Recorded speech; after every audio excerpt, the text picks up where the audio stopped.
কিছুক্ষণ পর নওগাঁর এটিএম মাঠে 11 দলীয় জোটের নির্বাচনী জনসভায় যোগ দেবেন জামায়াত আমির ডাক্তার শফিকুর রহমান। সেখানে আছেন সহকর্মী শাহিন আলম, সরাসরি যুক্ত হচ্ছে তার সঙ্গে। ত্রয়োদশ জাতীয় সংসদ নির্বাচনের নির্বাচনী জনসভায় যোগ দিতে আজ নওগাঁয় আসবেন বাংলাদেশ জামায়াত ইসলামের আমির ডাক্তার শফিকুর রহমান। নওগাঁর এই যে এটিএম মাঠ, এখানে বেলা 11টায় তিনি নির্বাচনী সভায় বক্তব্য দিবেন। নওগাঁর যে 6টি সংসদীয় আসন রয়েছে সে আসনগুলোতে জোটের যারা প্রার্থী রয়েছে জোটের প্রার্থীদের পক্ষে তিনি প্রচারণা চালাবেন। এছাড়া এই নওগাঁর পরবর্তী সময় রাজশাহীতে দুটি এবং চাঁপাইনবাবগঞ্জ, নাটোর সহ মোট 4টি জনসভায় জামায়াতের আমির যোগদান করবেন। এখন পর্যন্ত এই যে আমরা যে নওগাঁর এটিএম মাঠে রয়েছি, এখানে বেলা 11টা নাগাদ জামায়াতের আমির উপস্থিত হওয়ার কথা রয়েছেন, কিন্তু আমরা দেখেছি যে সকাল থেকে দলের বিভিন্ন পর্যায়ের নেতাকর্মীরা তারা এখানে আসতে শুরু করেছেন এবং এই জনসভা মাঠ ইতিমধ্যে অর্ধেক পরিপূর্ণ হয়ে গেছে। এখন পর্যন্ত খণ্ড খণ্ড মিছিল নিয়ে বিভিন্ন জায়গা থেকে জনসভা স্থলে আসছেন নেতাকর্মীরা।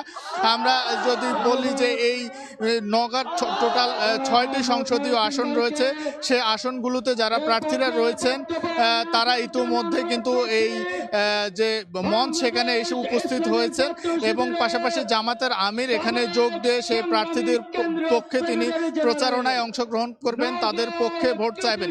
পাশাপাশি এই এলাকার নওগাঁ এলাকার যেসব মৌলিক যেসব সমস্যা রয়েছে সেই সব সমস্যার বিষয়ে তিনি কথা বলবেন এবং সামনের দিনে বাংলাদেশ জামায়াত ইসলামের এই এলাকা নিয়ে যে সুপরিকল্পিত তাদের যে পরিকল্পনা রয়েছেন সেই বিষয়ে তিনি এলাকার মানুষদেরকে, এখানকার সাধারণ জনতাকে তিনি কিন্তু আশ্বস্ত করবেন।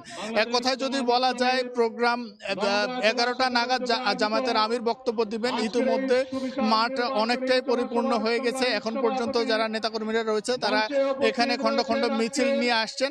এই প্রোগ্রাম, এই জনসভা শেষে তিনি এখান থেকে পার্শ্ববর্তী জেলা চাঁপাইনবাবগঞ্জে যাবেন। সেখানে চাঁপাইনবাবগঞ্জেও একটি জনসভায় যোগ দিবেন। চাঁপাইনবাবগঞ্জের পরে রাজশাহী জেলার গোদাগাড়ি এবং রাজশাহী এবং নাটোরে জনসভার মধ্যে দিয়ে আজকের যে নির্বাচনী জনসভা সেটি তিনি শেষ করবেন। যদি বলা যায় যে জামাতের আমির আসার আগে কিন্তু ইতিমধ্যে জনসভা স্থল অনেকটাই পরিপূর্ণ হয়ে গেছে এবং জামাতের আমিরের বক্তব্য শোনার জন্য দলের নেতাকর্মীরা অধীর আগ্রহে অপেক্ষা করছে। তো এই ছিল আমার কাছে নওগাঁর এটিএম মাঠ থেকে নির্বাচনী জনসভার সর্বশেষ খবর। সরাসরি যুক্ত ছিলাম নওগাঁয়।